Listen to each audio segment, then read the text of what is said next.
नहीं नहीं, मैं तो पूरे देश की राजनीतिक आकलन अगर करूं तो चिंता का विषय है।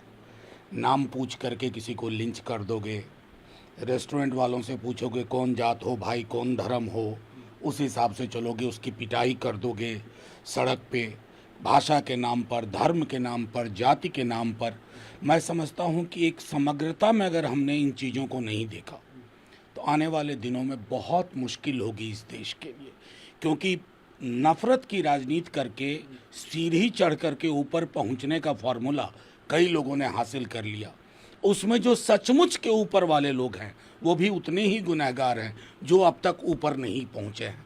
तो ये जब तक हमारे नज़रिए में फ़र्क नहीं आएगा हम ये देखते रहेंगे। और भाषा के प्रश्न पर मेरा आज भी मानना है कि ये बहुभाषी देश है, भाषाओं के बीच में बहनापा का रिश्ता है, सहोदरा का रिश्ता है। कोई हो, सत्ता पक्ष हो विपक्ष हो, इस रिश्ते की बुनियाद को अगर आप नहीं समझेंगे तो आप देश की बुनियाद को, आइडिया ऑफ इंडिया को नहीं समझेंगे, क्योंकि ये देश सिर्फ कागज पर बना नक्शा नहीं है।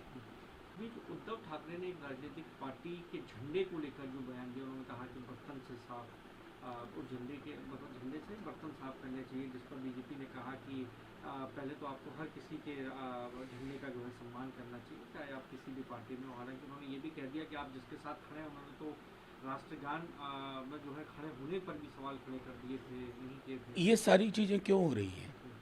सत्ता और पक्ष और विपक्ष के बीच में शत्रुता की शब्दावली चलती है।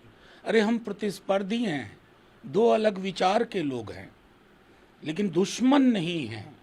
ये जो दुश्मनी की जुबान चली है ना, और उसके लिए मैं मानता हूँ बीते 12 वर्ष ने इस देश के माहौल को जहरीला बना दिया है।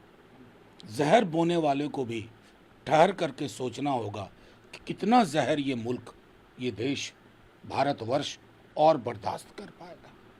कल बिहार में जिसमें काफ़ी पॉलिटिकल चीज़ें भी हुई, राहुल गांधी ने सुबह ट्वीट करके जो है क्राइम की राजधानी बता दिया। तेजस्वी यादव ने भी कई बात कही, और हालांकि जिस व्यक्ति का मर्डर हुआ उसके बच्चे का कुछ साल पहले ही जो है इसी तरीके से मर्डर हुआ।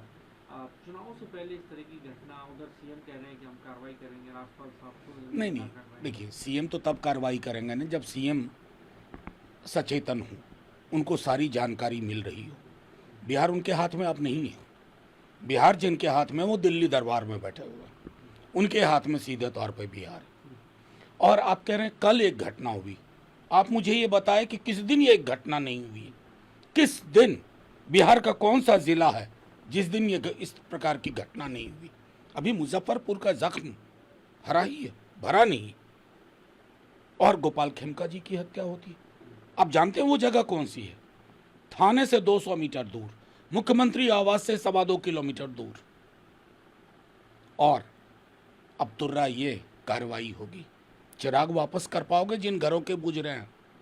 फ्री फॉल है, कोई लॉ ऑफ ग्रेविटेशन नहीं है। लॉ एंड ऑर्डर छोड़िए, फ्री फॉल।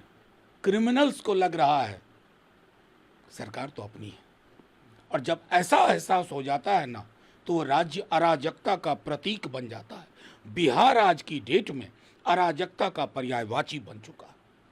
कुछ के आने से आपको लगता है कि बिहार चुनाव में आप लोगों को मजबूती मिलेगी? अब देखिए, चुनाव का वक्त है, कई चीज़ें फैक्टर इन करनी पड़ती हैं। शीर्ष नेतृत्व उसके बारे में विचार करेगा। मैं समझता हूँ वही उचित होगा। एसआईआर को लेकर आप लगातार बात कह रहे हैं, आपने ट्वीट भी किया अभी थोड़ी देर पहले, लेकिन एसआईआर की प्रक्रिया पर जो लोग सवाल खड़े कर रहे हैं, वहीं चुनाव आयोग की तरफ से भी स्पष्टीकरण आ रहा है। हमारे सवालों का एक का जवाब दे दे चुनाव आयोग। नेता प्रतिपक्ष हम बिहार में भी मिले परसों शाम में, वहाँ के चीफ इलेक्टोरल ऑफिसर से हम यहाँ मिल चुके थे। बिहार में तो कम से कम उन्होंने सुना, यहाँ तो सुनने की कोशिश का भी अभाव था, और ये किसी भी संवैधानिक संस्था के लिए उचित नहीं है। हमने पूछा 22 वर्षों से ये क्यों नहीं हुआ? 2003 का पोजीशन पेपर क्या था? 22 वर्षों में इसको शेल्व करने का क्या आधार था? ये 11 दस्तावेज कहाँ से आपने निर्णय किए? कौन सा अध्ययन था कि यही 11 दस्तावेज चलेंगे? हमने तीसरा सवाल पूछा, बहुत आसानी का, आर्टिकल 326 के तहत और RP act, representation of people's act के तहत आपका काम है मतदान के योग्य व्यक्ति को लेना, दस्तावेज इंगित करना नहीं है कि ये चलेगा ये नहीं चलेगा। मैं कह रहा हूं चुनाव आयोग के पास इन सब चीज़ों के बारे में पूरे बिहार में हाहाकार मचा हुआ। 25 दिन के अंदर किसके लिए संभव है कि दस्तावेज की अहर्ताओं को, इसलिए मैं कह रहा हूं ये दाखिल करने की योजना नहीं है, बेदखल करने की योजना है।